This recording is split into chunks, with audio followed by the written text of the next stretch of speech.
Hello, listeners. We're Shedding Light, and I'm Candy. I'm Angela. And I'm Susie. And we're hell-bent on shedding light on unsolved missing persons cases across Canada, in an attempt to find the missing piece of the puzzle.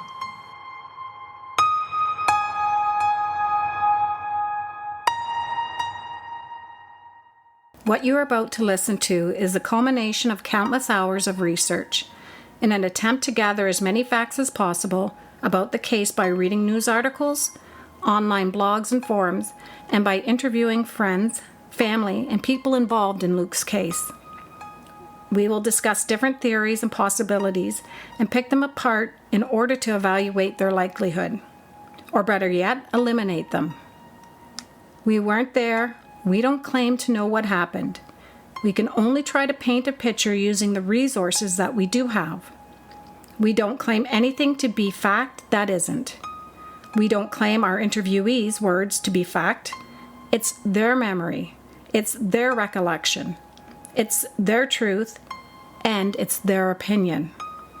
And everybody's entitled to one. That does not mean we necessarily share any of these opinions. And listeners, please remember, everyone, including the suspects, is presumed innocent until proven guilty in a court of law. Please bear that in mind as we welcome you to Season 2, Episode 3, What Really Happened to Luke Joly-Durocher. Just a heads up that there is some foul language and adult content in here. Listener discretion is advised. 20-year-old Luke Joly-Durocher disappeared without a trace in 2011. He went out the Friday night of March 4th with his friends, and he has not been seen since. If you haven't listened to episodes 1 and 2, we recommend that you do in order to better understand the timeline and the circumstances surrounding his disappearance. So let's go over a few details that we have gleaned during our ongoing research. We want to set the record straight regarding the group's pregnant friend that was at the apartment on the Friday evening. Although only a small detail, it is vital that we share the most accurate information with the public. She did, in fact, not accompany the rest of the group to the bar. She lived in North Bay and chose to go to McDonald's with another friend, then head home. We learned that the boys left ahead of the girls with the intent of meeting at Blur nightclub, because we know that girls take a little bit more time to get ready. So why did Kathy allegedly leave the apartment door unlocked for the pregnant friend? Especially if she decided, while still at the apartment, that she was not going to the bar with them. With it being a sketchy area, you think they would be nervous to leave the door unlocked. I know I would, but we're talking about 20-year-olds. Yeah. So we've not been able to confirm with Tim or Bob just what time that night they finally met up with the girls again. It has also been mentioned to us by a couple of sources that Luke may have been interested in Kathy as more than just friends. She was, by all accounts, a beautiful young lady and very likable. We've been told that Kathy really liked Luke as well. Whether that was just as a friend or not, we don't know. We wonder if Ken caught on to that vibe at all. Considering the alleged altercation with Kathy that took place in Florida, we pondered whether he could have reacted aggressively if he sensed something between them, or at least sensed something from Luke. It is up for debate whether Luke was intoxicated by the time he and the other young men arrived at Cecil's. Even his best friend Bob admittedly couldn't recall because he himself was very intoxicated. Luke's mom, Mick, recalls asking Tim about Luke's state. I remember at the police station too, I told Tim. I said, well, was Luke drunk or something? And he said, Mick, I was drunk like you wouldn't believe. I was more drunk than Luke. Luke was the one that looked more sober than all of them. Determining someone's physical and mental state is paramount in gauging how they would conduct themselves or respond to certain events. We were able to connect with Tim, who hesitated to speak in person, as he stated, quote, "It's just that it's sort of tough for me going through all this again."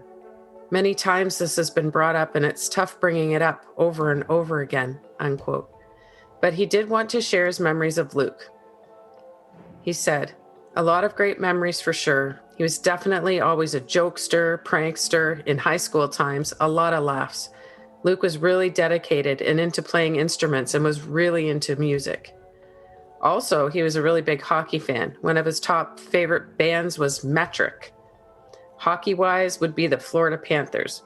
He was really a fun, awesome person to be around. A lot of humor. Miss him all the time. We thank Tim for allowing us to share his memories of Luke. We also interviewed the bouncer from Cecil's Eatery and Beer Society that denied Luke's entry to get his recollection of his interaction with Luke the night he disappeared.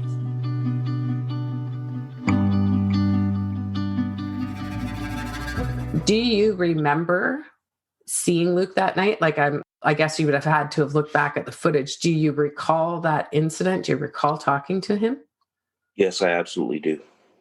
He definitely had a couple of beers, but I'm also going to say that by what I've done over the years and the people I've dealt with, that there may have been a little bit of marijuana involved in that. Nothing wrong with that. But, well, I originally seen him kind of stumbling, coming up Main Street. And because I was on the front porch there. And when he did get to the entry, I did question him and asked him some questions and went with my original thing that he was not getting into the club. He was very, very, very polite with me, which is very rare when you turn somebody down. And he was okay with it. Like, he didn't argue. It was like, it's okay.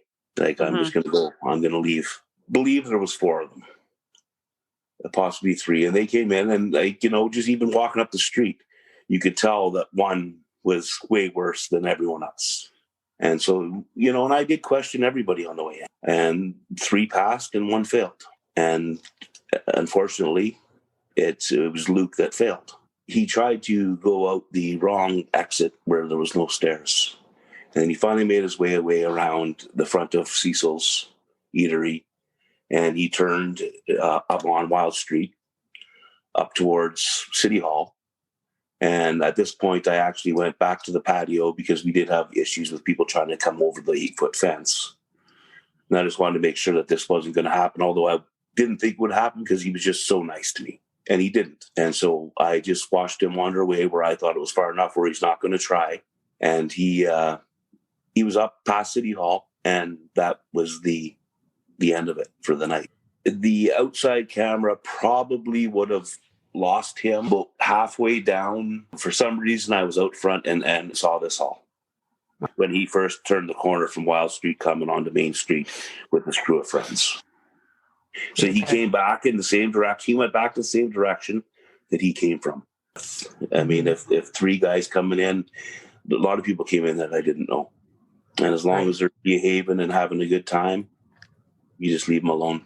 Your friends are inside, right? And one of us got denied access. We all went back together as a team. And one thing about this is, because when I did meet with Mr. Joly, it was a very, very, very tough, difficult conversation for me. I mean, things can't be solved in a day. And I have full confidence in the city police that they will figure this out at some point. It's not an easy process for them. I really want them to find this guy.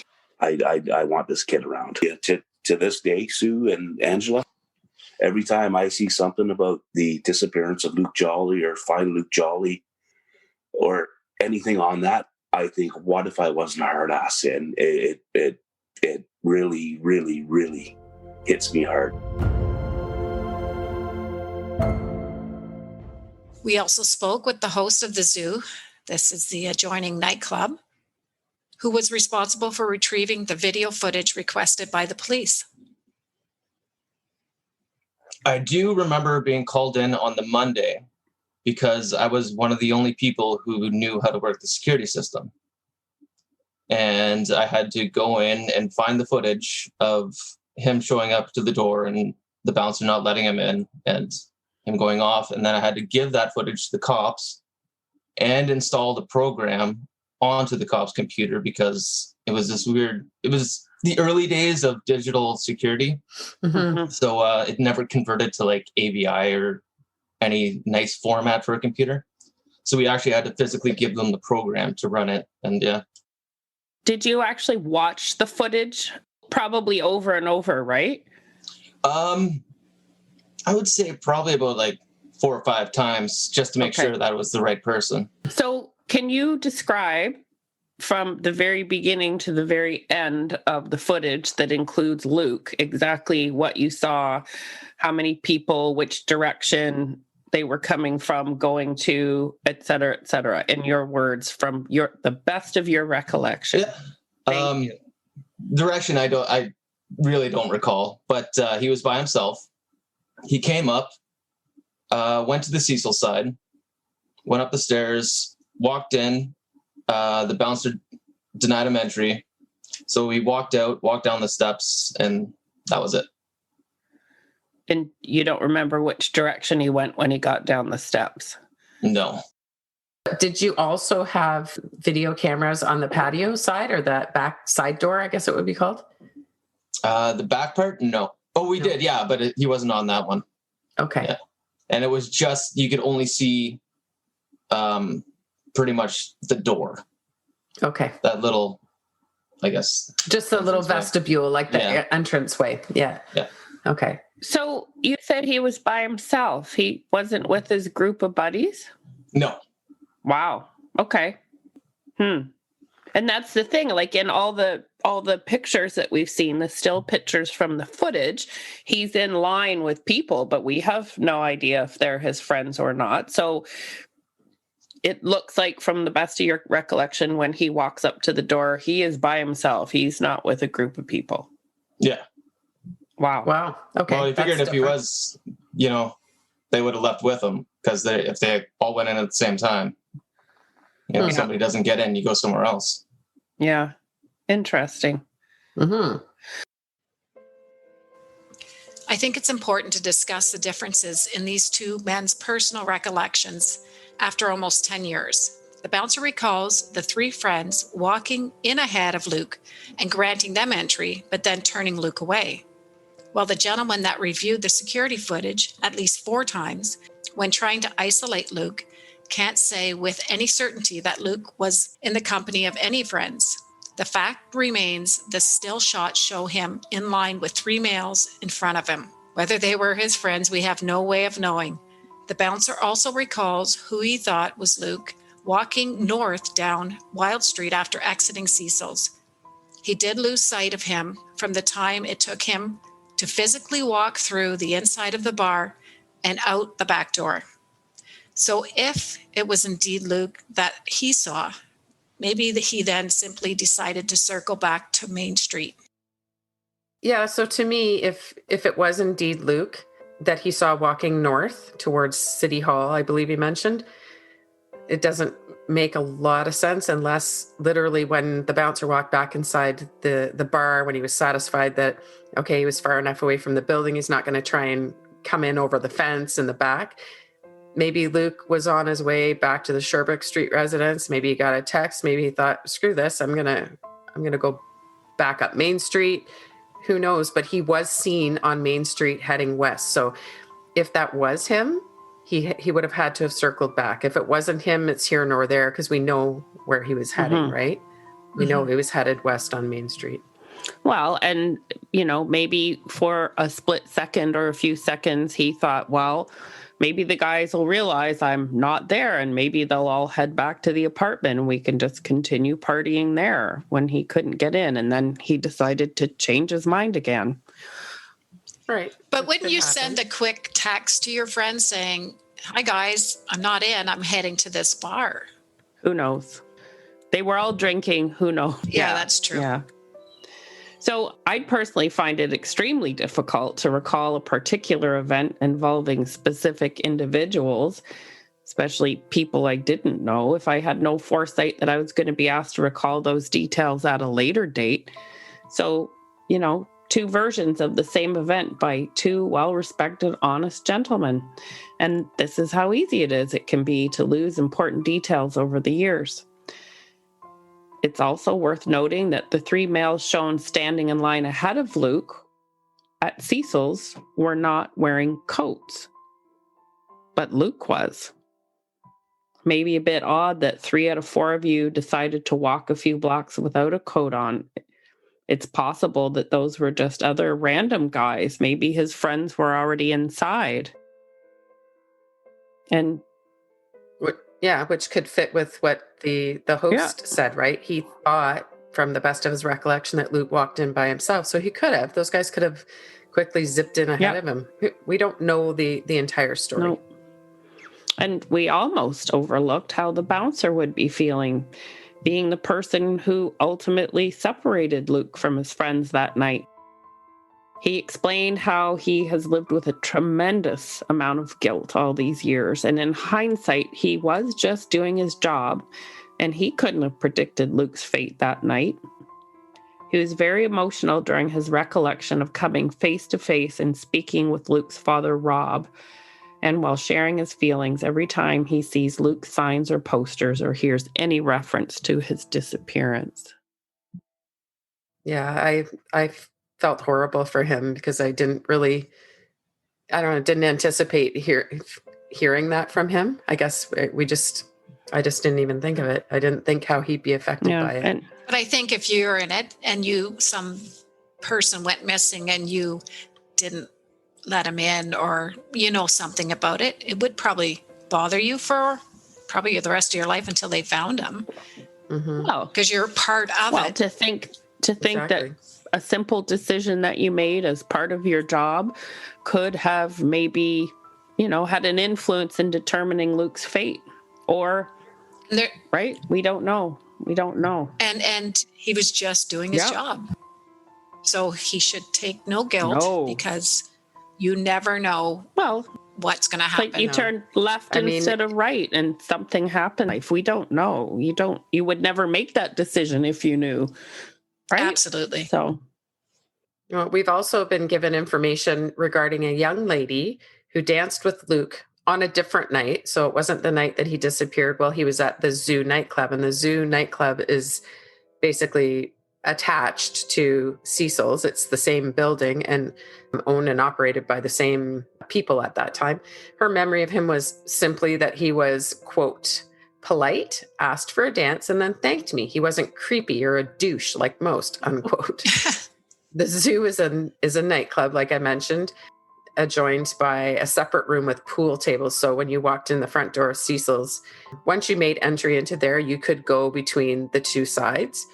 So you had to you choose either way to enter. Either you're going to enter on the Zoo side and just go in to dance. Once you're in either establishment, you can cross over on the inside. And the Zoo was your typical dance club, while Cecil's was really a different atmosphere, including food and often live music. So this just confirms that this was not Luke's first night out to North Bay bars, but as indicated, was the first time that he had been at the Sherbrooke Street apartment, to the best of our knowledge. This is what we've been told, that this was his first night at that apartment. We don't know otherwise. That's just what we've been told. But the common denominator, hearing all these stories about Luke, is how polite he was, what a gentleman he was, and how calm and sweet he was. Like, always, just a nice guy. And that's all we've heard. What a great guy. You can tell by his smile. He's just a sweetheart. Total genuine grin. Mm-hmm. We have confirmed that the time of the security video footage from the business on Main Street, which shows Luke walking west, directly conflicts with the timeline and images of the unidentified male in the Bank of Montreal, just a few doors down from Cecil's, making it impossible for the person in the cut-off images in the bank foyer to actually be Luke. The clothing was apparently different in the still shots versus the video. One could argue or reason that the timestamps could be inaccurate, because that does happen, but that does not dispute the different clothing. The fact remains that he was definitely seen heading west down Main Street on his walking route to the Voyageur Inn after leaving Cecil's, Eatery, and Beer Society. Again, why was he going there by himself? Well, Here's one reason. We've come to learn that he had met a young lady while in the company of his mom and sister one day at the mall in North Bay. With Luke's carefree, outgoing nature, he struck up a conversation with her while his mom and sister were getting their nails done. And they found out that they shared similar interests in music, and they ended up reconnecting over social media. So apparently this young lady lived in the area of the Voy, so perhaps that's why he was intent on going there. Maybe he had hoped to run into her, and maybe that was his plan all along, right? Oh, yeah.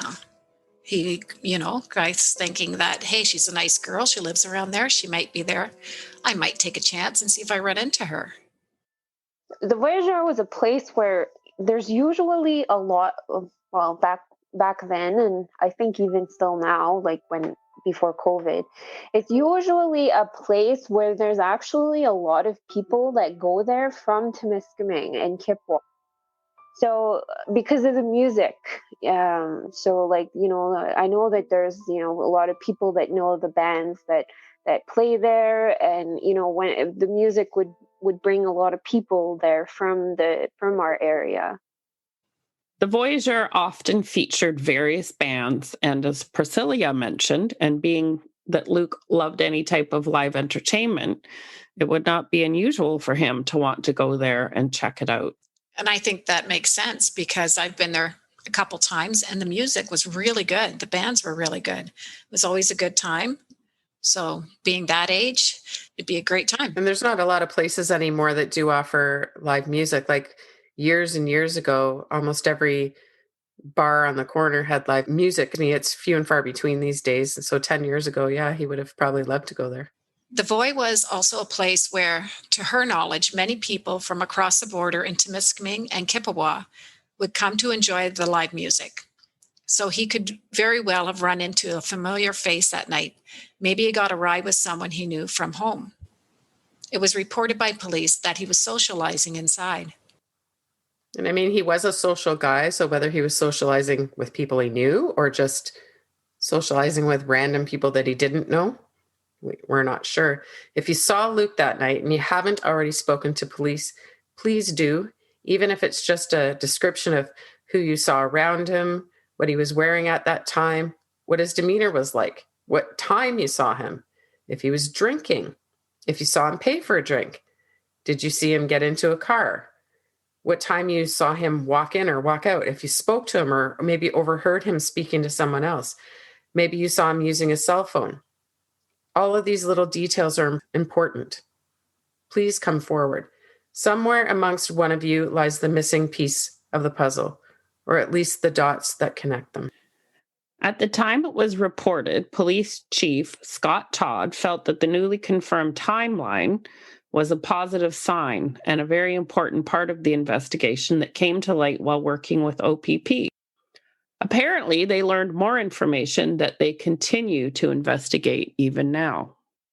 While we take a break from Luke's case, please listen to our friends at Please Bring Me Home while they share one of their cases with you. We'll be right back. During every episode, we feature a missing person case from our friends at Please Bring Me Home. The Please Bring Me Home team is made up of various people who possess a wide range of skills and who are committed to raising awareness and keeping missing persons cases in the public eye. Their main objective is to bring closure to the family and friends of missing loved ones across Canada. Hi everyone, my name is Beth and I'm part of the research and investigation team with Please Bring Me Home. Today I'm going to talk to you about the case of Michael Samdas. Michael was last seen by his family on September 3rd, 2019, when he left his home in the area of Aylmer Crescent and Silvervine Drive in Stony Creek, Ontario. 2 days later, on September 5th, he was reportedly seen at 444 Yonge Street in Toronto, Ontario. There has been no bank activity since his disappearance, and his family has not heard from him since September 3rd, 2019. They are extremely concerned about his well-being. Michael is described as a 41-year-old West Indian male standing 6 feet 3 inches tall and weighing approximately 180 pounds. Michael has black curly hair and brown eyes. Someone knows what happened to Michael. If you have any information on this case, please contact your local police service or Crime Stoppers. If you are unable to reach out to either of those sources, please reach out to Please Bring Me Home directly. Information about how to submit a tip to us can be found at www.pleasebringmehome.com. Thank you. If you have any information about the disappearance of Michael Samdass, please reach out to pleasebringmehome.com. If you have any information about the disappearance of Luke Joly-Durocher, please contact the North Bay Police Service at 705-497-5555. You can also submit a tip to Crime Stoppers at 1-800-222-8477. That's 1-800-222-TIPS or online at nearnorthcrimestoppers.com. If neither of those options suit you and you have something you would like to or need to share about Luke's story, please consider us as an option. We can be contacted at sheddinglightpodcast@gmail.com. You can call or text us at 437-374-3030, or you can visit us on Facebook or Instagram or YouTube and message us on any of these platforms. If you're afraid to share what you know, you can remain anonymous.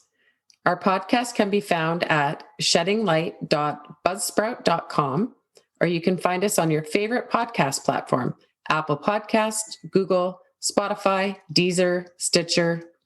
The list goes on. Please subscribe to Shedding Light. You can rate us on your Apple Podcasts, and please consider taking a moment to write a review. It would be much appreciated. In our last episode, we mentioned that a neighbor heard a car running with loud music outside of 683 Sherbrooke Street shortly after midnight. Could Luke have been in this car? Depending on how long he remained at the Voyageur before getting a ride, it is possible it was him. So let's just say it was. Now he's back. He hops out. He's going in to retrieve something from inside while the driver waits in the car. Is he going in to find his bank card that he realized is missing? We've learned that Luke presumably had a computer bag with him that night, which he used to carry his belongings in versus a duffel bag or a backpack. To our knowledge, no bag was ever retrieved from the apartment or elsewhere to date. It has never been released whether his wallet was recovered either. Is he going in to grab his computer bag? Why has he removed his coat and his hoodie and presumably left them inside along with his glasses and his keys? Did he get back into the car? Was there an altercation, which another neighbor claimed to have heard? And what would be so important in that bag that it goes missing with him? So many questions with no apparent answers. Well, there's lots of guesses what could be in the bag, and we'll just let listeners... Guess you can make your own assumptions. Luke's family all commented on how he suffered from migraine headaches and that he would perspire profusely when they occurred. His father also mentioned that he would perspire a lot when he was nervous. I think I do the same thing. Luke's mother recalls Tim handing Luke's hoodie at the apartment on the Monday night and noted that it was very damp. Is it possible that Luke was sweating when he arrived back to the apartment? Was he nervous? Was he in a hurry? Or was he having a migraine? My son, he would walk there without a coat. Somewhere, if it's minus 30, he would, my son would have migraines. Yeah, if it's, he would sweat. And he says, I got to go outside for 10 minutes, like when he was living with me there. I got to go outside. He would be hot there, and he'd go outside there. And I think if he could throw himself in the snow, he would. All right, all three of those things could have been the reasons for that hoodie being damp by the Monday when she first touched it, right? It's been sitting there for all Saturday and Sunday. And she noticed it right away. Remember, she said to us, it was damp. I felt it. It was damp. So his mother said it was not uncommon for him to walk outside with no coat on in minus 30 if he was sweating uncontrollably during a migraine episode. She even mentioned he would jump in the snowbank if he could, which leads us to an interesting theory some have made public. What if he did just that, laid in a snowbank, possibly passed out, and was hit by a driver? Or, as Scene mentioned, a snowplow truck. The weather was frightful that night, with a heavy snowfall. It is possible. But then the question remains, where is Luke? Maybe someone saw him in a snowbank that night. Does someone remember his purple belt? That is definitely an accessory that would stand out to a male or female. Perhaps he took his coat off and laid in the snow to cool off, which could explain his hoodie being damp as well. It's a very likely reason, right? Either he was perspiring or it was from snow. Maybe he was walking without his coat on and just his hoodie at one point and it got snowfall on it. Right. Lots of you see those other boys in the still shot that were not wearing coats. So, I guess if you didn't live too far, you didn't want to have to, because I don't think there's coat checks at a lot of those places. So you're literally babysitting your coat all night long. So a lot of them would walk around like that. But think about it. If Luke had pre-planned on going to the Voy and he knew it was a long walk, he would have taken his coat, right? Right. Yeah. There's one good reason why he had a coat and the others didn't, a hoodie and a coat. And they were all in T-shirts. Mm-hmm. Interesting. Well, when Mick told us about his migraines and that, it really stood out to me. Mm-hmm. He would go in the snowbank and cool off. And it just hit me like that explains a lot. Mm-hmm. If he was ever seen in a snowbank. Yeah. His father, going back to when we first talked to his father as well, he did say that he, like you said, he would sweat a lot when he was nervous. So if that's something that stands out to family members, covering up so much that night seems a little odd, right? A big coat and a big hoodie if you're just going a couple blocks away and your buddies aren't wearing their coats. So good point. And I get it, because I am, and I'm sorry to say, I'm a big sweater. So if I'm hot and I go outside, I'll go without my jacket and just sit there and take it all in because my body's overheated. So, well, I think we're all hot flashing, so that would be a little different. That's it also. So apparently Kathy was the one that lived at the Sherbrooke Street apartment with her boyfriend, Ken. Her father didn't realize that the apartment his daughter was living in was what he allegedly referred to as a crack house. And being unfamiliar with the area, her parents had only been trying to secure her an affordable place to live while she attended school in North Bay. The area is an older part of the city consisting of mostly older, large 2 or 3 story brick homes, many converted over time to apartment complexes. There have been some known drug houses within the vicinity of 683 Sherbrooke, which have also been the topic of discussion amongst some well-meaning and perhaps not so well-meaning tipsters over the years. Passed along to us via an anonymous third party was the scenario that an individual had names of those involved in Luke's disappearance. In this story, Luke was said to have succumbed to injuries inflicted upon him by his drug dealer at a location just around the corner from the Sherbrooke Street residence. There was said to have been an altercation when Luke used an expletive towards his alleged dealer. According to this person, the drug dealer and others were involved in transporting his body in a trunk to a location over an hour away. It's no secret to the family or authorities that these types of claims have been made. And, we have to say, people tell us these stories, and when we refer to them, we're not saying they're truth. We don't know that Luke was into drugs. We don't know that he had a drug dealer. He liked to smoke some pot here and there, which, I think we just have to keep your eyes open and your minds open to the possibilities, whether you want to believe it or not. Yeah. I'm just letting the listeners know that we're not saying that there was a drug dealer involved. This is a story absolutely not. We have no idea. Shared with us. Yeah. Right. The Joly-Durocher family has had to hear it all over the years.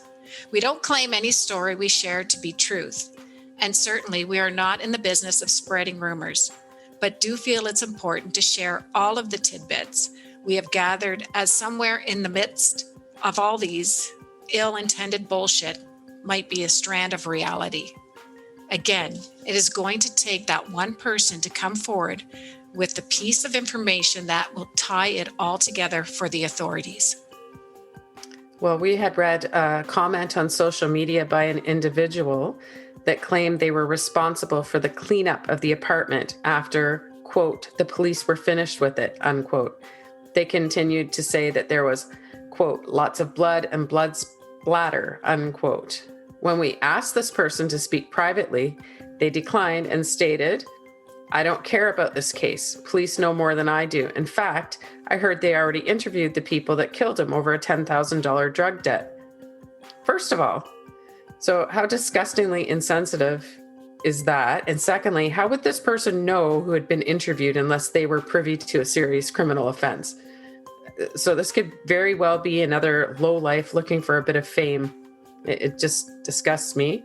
Authorities are well aware of the conversation, so it is safe to assume that they will look into this individual's claims. It is difficult to understand the minds of some people. They have no regard for any of the family's feelings. Shame on you. And this is the hard part for us, is we hear these stories and it breaks our heart because it's so awful.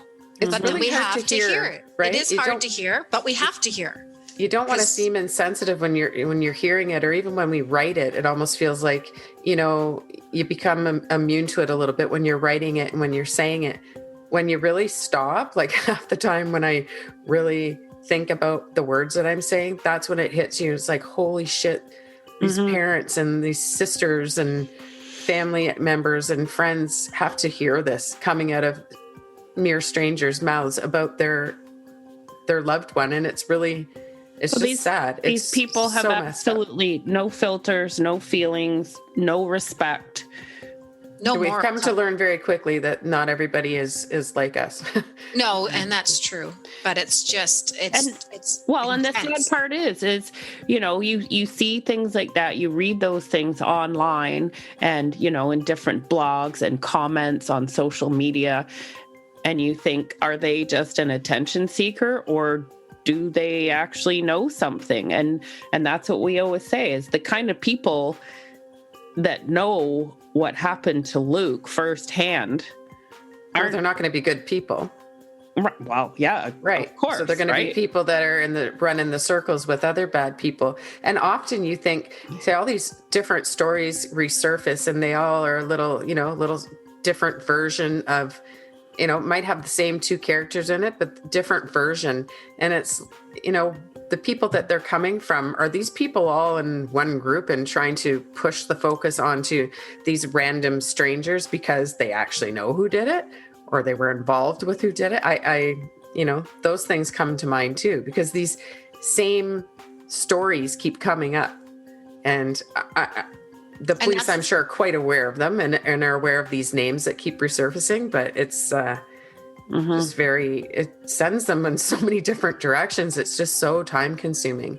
And that's where we sit and we try to figure this all out, because we get these parts, different names, same story. Are they trying to screw us around and say, here, we'll give these girls this information because it's going to throw them right off everything?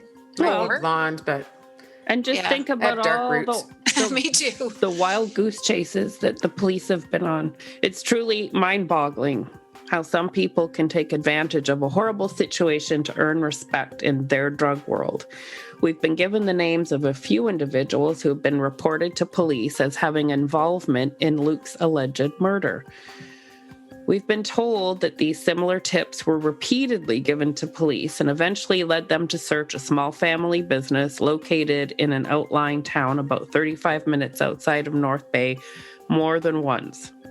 And this source believes that this could be nothing more than a couple of guys mouthing off, looking for a bit of fame or authority in the drug world, aiming to send out the message that they are someone not to be messed with.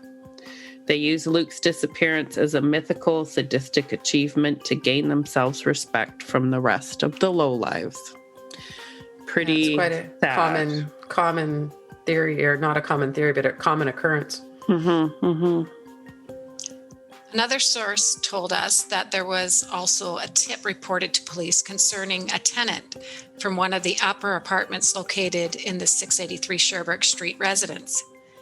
This tenant allegedly claimed to have partied with the guys in the basement apartment sometimes. The night of March 4th, perhaps into the 5th, he heard commotion from downstairs and walked into the scene where the guys had beaten Luke to death. The story goes on to claim that the tenant assisted in hiding, then disposing of Luke's body. I kind of want to put it out there. If you were a tenant in that place, we'd love to hear from you. Oh, for sure. Clear your name or some suspicion. Yeah. I mean, again, these are only stories. These are things that have come to our attention. We have no way of validating them. So if somebody would like to speak to us, that would be wonderful. Well, the tenant mentioned in the story also came out of his apartment to address Luke's mom and sister on the Thursday when they arrived to meet with police. This man claimed to have recognized Luke from his circle of acquaintances, leaving the impression that he had in fact been around that house before. So we have always been told that Luke was never there. That was his first time. And this person had confirmed with Priscilla and Mick that he did recognize his picture as being in his circle.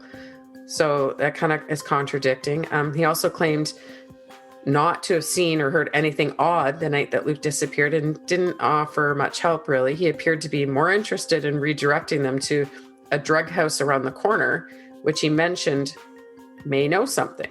So Priscilla and Mick did go to this address, and Priscilla went to the door, desperate for anything that could lead to Luke's whereabouts, but very quickly was turned away.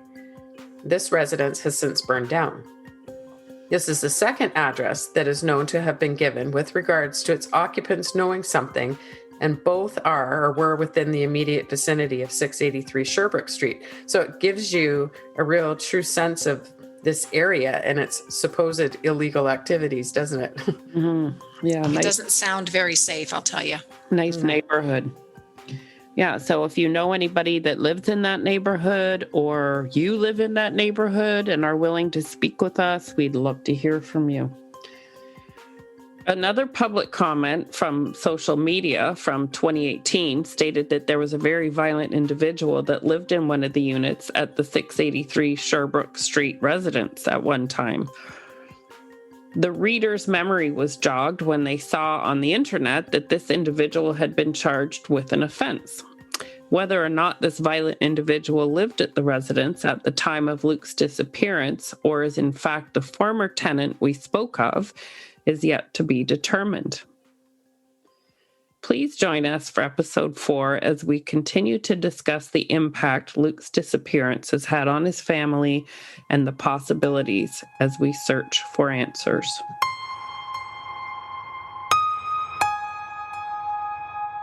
The folk all around you, not believing it's real. How can this happen? So many emotions to feel. You plead, you beg, and you pray. You pray your life away and sell your soul to the devil. For just one more day. All the love and intentions don't ease the pain. What do you know? Did you do it? It's all in my brain. Now time has passed.